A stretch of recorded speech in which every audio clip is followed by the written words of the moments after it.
Hello, thank you for joining us for another MicroSeminar. My name is Jason Castillo. I'm the Director of Legal Education with Attorney Credits. Purpose of today's MicroSeminar is to detail the sordid tale of the entertainment industry and its battle against online piracy. Now, while Y2K didn't wreak the digital havoc that many thought it would upon most of our normal systems, the digital decade has wreaked havoc on our copyright system here in America and the copyright regime in general. And this to the great disfavor of the entertainment industry and those that rely heavily upon copyrights and intellectual property to make their money.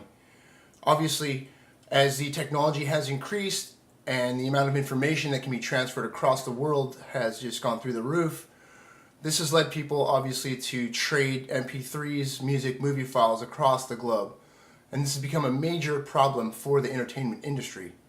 Now, many would question what has been called the whack-a-mole theory as far as the entertainment industry goes, which is basically to sue every copyright infringer under the sun.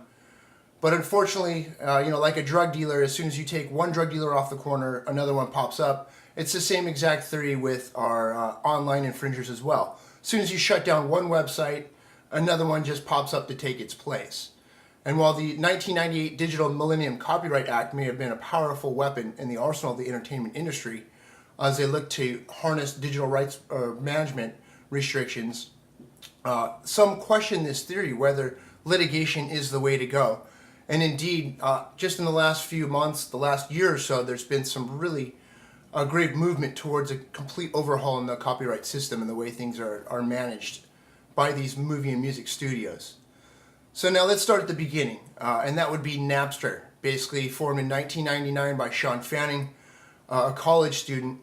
This was a centralized peer-to-peer trading website, and obviously it ended up in massive copyright violations. And while Fanning and Napster did not host any of the copyrighted content on its own servers, Fanning wrote the code for the peer-to-peer software, which allowed users to trade copyrighted music as MP3s. Now, Napster was shut down by court order, but however, this paved the way for decentralized peer-to-peer file distribution systems, which have been much harder to control.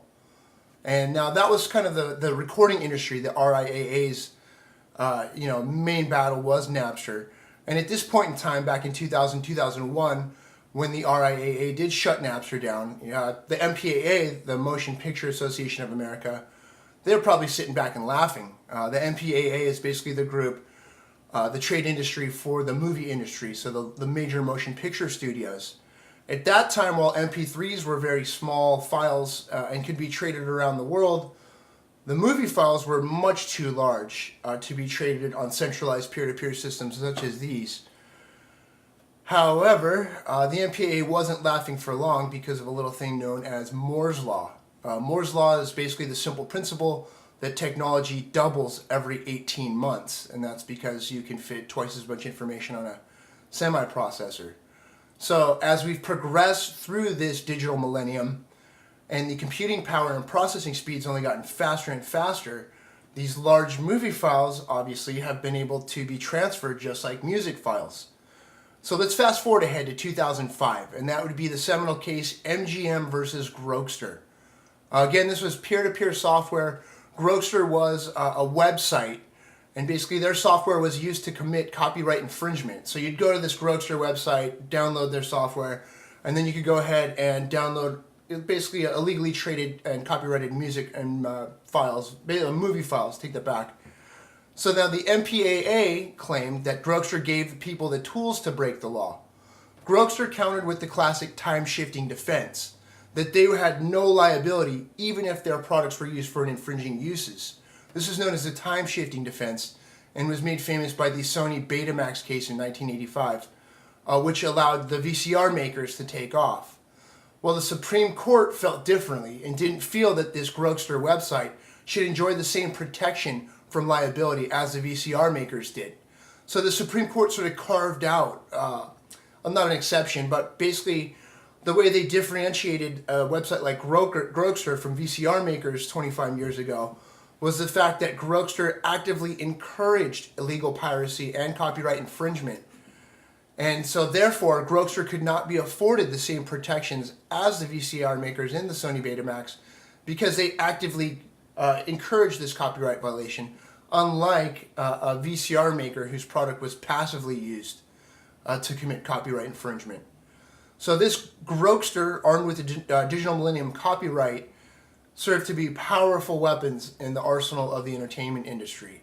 And they basically took this Grokster precedent and, kind of like Sherman's March to the Sea, they just went around suing everybody. So next, 2006, came Torrentsby, a very popular search engine company, and this is a BitTorrent indexing website. So these torrent files are basically movie files, and for the most part, torrent files are illegally copyrighted materials. So this website, Torrentsby, is almost like a Google, except where Google is a search engine and it finds anything under the sun. A search engine like Torrentsby is much more specific and streamlined and only links to basically infringing copyrighted material. And so this website, Torrentsby, was helping visitors find illegally pirated content or instructed them how to download it. Now, Torrentsby countered with the normal search engine defense and said, we're just like Google. We just link to content. We don't have any control over what the users pull up over our system. However, the argument was a little shaky because Torrentsby was filled almost entirely with links and references to copyrighted music, movies, files, software, and this made it unavailable for the Digital Millennium Copyright Act Safe Harbor protections, the DMCA. So Torrentsby lost the case. Their website was eventually shut down. Now, the interesting part about that precedent, or about that decision, was that in closing, Torrentsby kind of quipped that the MPAA might as well sue Google, because Google does exactly what Torrentsby does, it just does it better. And then so at this point in time, the MPAA was also used this precedent to shut down other guerrilla indexing sites, they called them, which were like PeakVid and UTVPC, which was in essence kind of an early form of Hulu. Again, these were other indexing sites that didn't host any of the infringing content on its servers, but linked to it or helped users find the copyrighted content that was infringing. So then after Torrentsby in 2006, then came the shot heard around cyberspace, as I like to call it. And that started in February 2007, when Viacom, which is the parent corporation that owns MTV, Paramount Pictures, just a massive company, Viacom sent over 100,000 cease and desist letters to YouTube and YouTube users. And these are called DMCA takedown notices. And these allege large-scale copyright infringement. That the YouTube users basically were infringing their copyrights when they uploaded material. Now, YouTube, again, allegedly has no control over what's put on its website. It's a user-generated website. So then they followed this up in March 2007, and Viacom sued YouTube for $1 billion and its parent company, Google.